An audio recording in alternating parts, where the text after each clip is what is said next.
Good morning, class 7th. Students, we are on chapter number 4, the Mughal Empire, and this chapter is related to a history portion, and we have done the introductory part, Babur, Humayun and Sher Shah Suri. In this class, we are going to cover the great ruler Akbar, and the time period of Akbar is AD 1556 to AD 1605, and उनका जो time period है वो कितने years का था? वो था 49 years.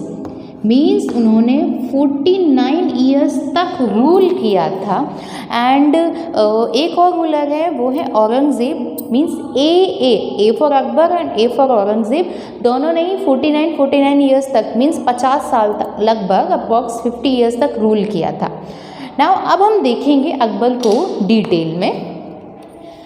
So let's start. Okay, so Akbar was only 13 years old when he ascended the throne. Akbar जब उन्हें ताज मिला, उनकी बहुत ही कम उम्र थी, जो कि मात्र 13 साल की उम्र पे उन्हें ताज पर या गद्दी पर बिठा दिया गया था। अब 13 साल का जो बच्चा है वो खुद तो रूल कर नहीं पाएगा, तो उसे एक पेरेंट चाहिए थे, मीन्स उसे गार्डियन चाहिए था, जो कि थे Bairam Khan. Bairam Khan was appointed as his regent, means एक तरीके से गार्डियन का काम कर रहे थे बैरम खान उनके लिए। और उनके फादर की तो डेथ हो चुकी थी, हुमायूं की डेथ हो चुकी थी, हम लोगों ने पहली क्लास में पढ़ चुके, तो उनकी बहुत उम्र कम थी, तो एक बड़ा चाहिए था उन्हें साथ में रूल करने के लिए। Taking advantage of Akbar's young age, अब बैरम खान उनके एक तरीके से फादर का रोल प्ले कर रहे हैं, बट ऐसा नहीं है कि सिर्फ वो ही उनका भला चाहेंगे, और लोग तो उनका भला नहीं चाहेंगे। तो अब उनकी छोटी उम्र का फ़ायदा उठाते हुए हेमचंद्र, जिन्हें हेमू भी बोला जाता है, और trusted minister of Adil Shah occupied Agra and March towards Delhi. उसने क्या किया? हेमू ने क्या किया? उसने आगरा पर अपना अधिकार जमा लिया और दिल्ली की तरफ बढ़ा। क्यों? क्योंकि वो वहाँ पर अकबर यानी बैरम खान को हराकर पूरे इंडिया को रूल ओवर करना चाहता था। नाम याद रखेंगे, हेमचंद्र, जिसे हेमू भी बोला जाता है। बैरम खान ऑल्सो मार्च टुवर्ड्स दिल्ली। अब ऐसा नहीं है कि बैरम खान भी चुप रहेंगे। जब बैरम खान को पता चला हेमू दिल्ली की तरफ जा रहा है, तो बैरम खान भी दिल्ली की तरफ गए। Two armies met in Panipat on November 5, 1556, and इस बैटल को बोला जाता है second battle of Panipat. Second battle of Panipat. First battle of Panipat was fought between the first ruler Babur and Ibrahim Lodi. याद रखेंगे, first battle of Panipat Babur और इब्राहिम लोदी में लड़ा गया था, जिसमें बाबर जीत गए थे और मुगल डायनेस्टी की स्टार्टिंग हो गई थी इंडिया में। सेकेंड बैटल ऑफ पानीपत उन्हीं के पोते ने, इनडायरेक्टली उन्हीं के पोते ने लड़ा था, जो कि लड़ा गया था 5 नवंबर 1556 को। तो दो बैटल ऑफ पानीपत, दोनों के दोनों फर्स्ट एंड सेकेंड रिलेट करते हैं मुगल डायनेस्टी से। अब क्योंकि अकबर हैं वो बहुत छोटे हैं, तो उनके बिहाफ में कौन लड़ाई लड़ रहे हैं? वो हैं बैरम खान। बैरम खान डिफीटेड हेमू। मैंने यहाँ पर अकबर को शॉर्ट में इसलिए लिया गया है क्योंकि अकबर को ही हम पढ़ रहे हैं, उनके अंडर में बैरम खान है, that's why. Now in the battle of second battle of Panipat, Hemu was defeated by Bayram Khan. Hemu was brought as captive before Akbar and executed. Akbar regained Delhi and Agra. Bayram Khan as his regent helped Akbar conquer Punjab, Jaunpur, Ajmer and Gwalior. जिस तरीके से हेमू के सामने लाया जाता है, वो उसे मार देते हैं, फिर उसके बाद अकबर जो है वो धीरे धीरे और सम एरियाज़ को अपने अंडर करने लग जाते हैं। अब इस स्लाइड के साथ हमने अकबर की एक तरीके से एंट्री देख ली। छोटे हैं, उनके छोटे होने की वजह से उनके एक as a parent Bairam Khan को अपॉइंट किया जाता है, बट वो छोटे थे, तो हेमू ने इस चीज़ का फ़ायदा उठाने के लिए आते हैं दिल्ली। पहले तो वो आगरा को कॉन्कर कर लेते हैं, after that he move towards Delhi, and जब बैरम खान को पता चलता है, he also move toward Delhi, and in the battle of second battle of Panipat Hemu was defeated by Bairam Khan. And उसके बाद अकबर भी अपने हाथ में कुछ पावर लेते हुए और भी अदर एरियाज़ को बैरम खान के अंडर में रहते हुए जीतते हैं। Now we will discuss the Akbar conquest. जब अकबर बड़े होते हैं, मीन्स अब जब धीरे धीरे उनकी एज बढ़ेगी, तो और उन्होंने कौन कौन से एरिया को अपने अंडर किया, that we will discuss. So Akbar's conquest by AD 1560. After 4 years, Akbar was 18 years old and wished to rule independently. अब जब अकबर धीरे धीरे बड़े हो रहे हैं और वो चाहते थे कि वो इंडिपेंडेंटली रूल करें, बैरम खान के अंडर में न रूल करते हुए. In order to establish himself firmly, Akbar set out to expand his empire further. He adopted two methods. First is direct conquest and the second one is marriage alliances. Now direct conquest means लड़के जीत लिया जाए, और जो दूसरा conquest है वो है marriage alliances. Marriage alliances means जो राजा है उनकी जो डॉटर है उनसे शादी कर ली जाए, और जब डॉटर की शादी हो जाएगी तो वो जो पर्टिकुलर एरिया है वो इनडायरेक्टली उनको रूल करने लग जाएंगे, और न तो वो लोग विद्रोह करेंगे और वो जो एरिया है वो हमारे अंडर ही आ जाएगा. So that is known as marriage alliances. And इन दोनों वजह से अकबर का जो साम्राज्य था वो बढ़ता गया. In AD 1561, Adham Khan defeated Baz Bahadur, the ruler of Malwa, and annexed it to the Mughal Empire. अब धीरे धीरे क्या हो रहा है, अब ये जो लोगों के नाम आएंगे और पर्टिकुलर एरिया के नाम आएंगे, उनको कॉन्क्वेस्ट करने के साथ साथ मुग़ल एम्पायर एक्सपैंड होता जा रहा है. तो हमने मालवा के रूलर को हराया. उसके बाद in 1564 Akbar attacked on Gondwana. Gondwana was annexed in Mughal empire. Gondwana को भी अपने अंडर में कर लिया. He suppress the revolt of his half brother Mirza Hakim and the Uzbeks. He conquered Sisodia, capital है चित्तौड़, राजस्थान की तरफ भी आ गए हैं ये लोग मालवा को ऑक्यूपाई कर लिया, गोंडवाना को, फिर उसके बाद राजस्थान में उदय सिंह को हरा देते हैं एंड रणथंबोर अपने अंडर में कर लेते हैं. उसके बाद वो एक रिवोल्ट में मिर्ज़ा हाकिम को भी हरा देते हैं. तो यहाँ पर मेन रिवोल्ट के नाम लिए गए हैं, उनके ईयर्स के नाम है. So you have to remember the dates in which who defeated whom. Now अब हम नेक्स्ट टॉपिक की तरफ बढ़ेंगे, वो है campaign against Rajput states.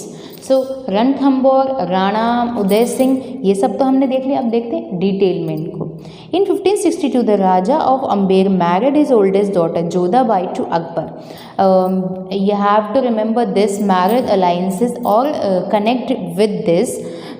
So Jodhabai was married to Akbar in 1562. He was daughter of the Raja of Amber. The Raja, his son Bhagwan Das and grandson Man Singh were later given senior positions in Akbar's army. अब जब आमेर के राजा की बेटी की शादी हो जाती है मैरिज अलाइंसेस के ज़रिए अकबर से, तो जो राजा हैं वो अपने बेटे और अपने ग्रैंड सन मान सिंह को अकबर की जो एक तरीके से रीज़न बोले, अकबर की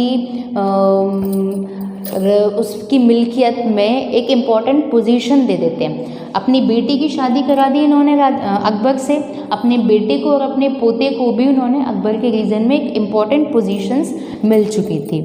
सम Rajput chiefs did not accept Akbar's suzerainty. Rana Pratap of Mewar fought a valiant battle to regain the independence of Mewar. अब ज़रूरी नहीं है कि हर राजा अकबर के सामने झुक जाए और उनकी हुकूमत को स्वीकार कर ले. राणा प्रताप, महाराणा प्रताप एक ऐसे राजा थे जिन्होंने अपनी स्वतंत्रता के लिए लड़ाई की. उन्होंने उनकी जो पावर है उसको एक्सेप्ट नहीं किया कि हम आपके अंडर में बिल्कुल नहीं आएंगे. Akbar next conquered Ranthambore, Gujarat and Kalinjar. इस वजह से ये जो लड़ाई है वो तो चलती रहती है, वो हिस्ट्री का एक डिटेल पार्ट हो जाती है. बट अकबर इन सभी लड़ाइयों को, इन अदर कॉन्क्वेस्ट को, इन कैंपेन्स को जीतता हुआ और अदर एरियाज़ को अपने अंडर कर रहा है. He now turned his attention towards the rich provinces in Bengal. इन्होंने राजस्थान के अधिकतर प्रोविंसेस को अपने अंडर में कर लिया. ठीक है, मालवा को अपने अंडर में कर लिया. अब वो किधर जा रहे हैं? ईस्टर्न साइड में जा रहे हैं, बंगाल की साइड में जा रहे हैं. Bengal was annexed in 74 to 76. Akbar conquered Kashmir. अब नॉर्थ की तरफ जा रहे हैं, नॉर्थ वेस्ट.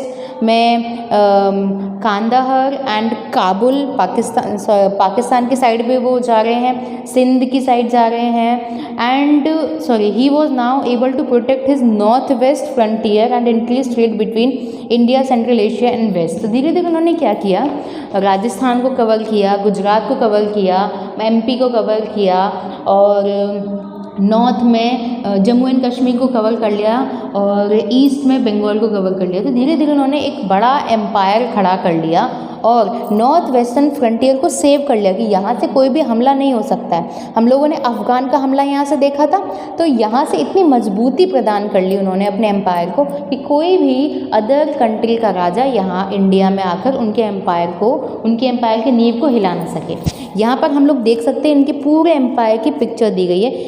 इस साइड से इन्होंने एकदम मजबूत बना लिया अपने एम्पायर को। नाउ डेक्कन कैंपेन, अब हम बात करेंगे, हम लोगों ने वेस्ट साइड की बात कर ली, ईस्ट की, नॉर्थ की बात कर ली, अब हम डेक्कन प्लेट्यू की बात करेंगे, ये mid part and southern India के पार्ट की। Having consolidated his empire in north India, बिल्कुल अच्छी तरीके से पकड़ बना ली उन्होंने। Akbar send his officials to persuade the rulers of Ahmednagar, Bijapur, Golconda to accept him as the ruler. अब सदर्न इंडिया की तरफ हम जा रहे हैं और वहाँ के राजाओं को ये फरमान दे रहे हैं कि आप अकबर के अंडर में रूल करने के लिए तैयार हो जाइए। बट दे रिफ्यूज, उन्होंने मना कर दिया कि हम उनके अंदर में रूल नहीं करेंगे। Akbar then waged a war against Chand Bibi, the queen of Ahmednagar. She gave in after a brave resistance and parts of Ahmednagar were annexed. In AD 1596, Berar was annexed. In AD 1601, Khandesh was also annexed to the empire. अब जब उन लोगों ने मना कर दिया तो अकबर का नेक्स्ट जो कदम था वो क्या था, उनके एम्पायर की तरफ बढ़ना, उनके एम्पायर को वॉर के ज़रिए अपने अंडर में कर लेना।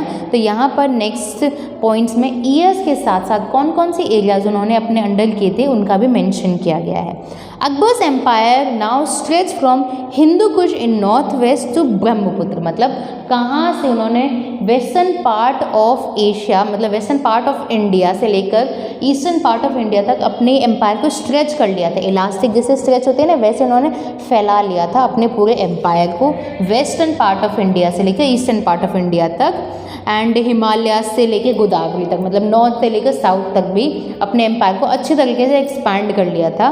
Last years of his reign witnesses rebellion by his son and successor prince Salim और जहांगीर। अब कुछ एंड के जो उनके साल थे, मीन 1605 के आसपास के साल की बात करेंगे, तो उस टाइम पर उनके जो बेटे थे सलीम और जहांगीर भी हम जिन्हें बोलते हैं, उनसे उनके बहुत ज़्यादा रिबेलियन चलते गए थे, कॉन्फ्लिक्ट चलते गए थे। तो इस पॉइंट के साथ हम अकबर का एक तरीके से रिवीजन ख़त्म करते हैं। एक बार क्विक रिवाइज करते हैं अकबर में हम लोगों ने क्या क्या देखा। अकबर द ग्रेट रूलर, पहले वो बचपन में उनको बैरम खान के अंडर में काम करना पड़ा इन द सेंस कि as a parent Bairam Khan was appointed. Hemu के साथ उन्होंने second battle of Panipat Bairam Khan के हेल्प के साथ जीता। उसके बाद उन्होंने खुद जब वो बड़े हुए तो एक एक करके सभी एरियाज़ को कॉन्क्वेस्ट करना स्टार्ट कर दिया। उन्होंने मालवा एमपी का कुछ साइड, गुजरात का, देन राजस्थान, फिर वेस्ट बंगाल, फिर नॉर्दर्न पार्ट को एक तरीके से सेव किया, फिर राजपूत प्रिंसेस से शादी की जिससे मैरिज अलाइंसेस हो जाते हैं। उनके बेटे भगवान दास एंड मान सिंह को इम्पोर्टेंट पोजीशन देते हैं वो अपने एम्पायर के अंदर, बट महाराणा प्रताप बिल्कुल मना कर देते हैं कि वो मेवाड़ को इनके अंडर नहीं आने देंगे। वो वॉर जो भी हुई थी, हल्दी घाटी की वॉर जिसे हम बोलते हैं, वो बुक में मेंशन्ड नहीं है, दैट्स वाई। सो उसके बाद अलग अलग ईयर्स के साथ साथ उन्होंने अलग अलग स्टेट्स को अपने अंडर करने लग गए थे, प्रोविंसेस को अपने अंडर करने लग गए थे। और उन्होंने साउथ के प्रोविंसेस को भी नहीं छोड़ा, उन्होंने सभी प्रोविंसेस को अपने अंडर में ले लिया था। So that's it for now.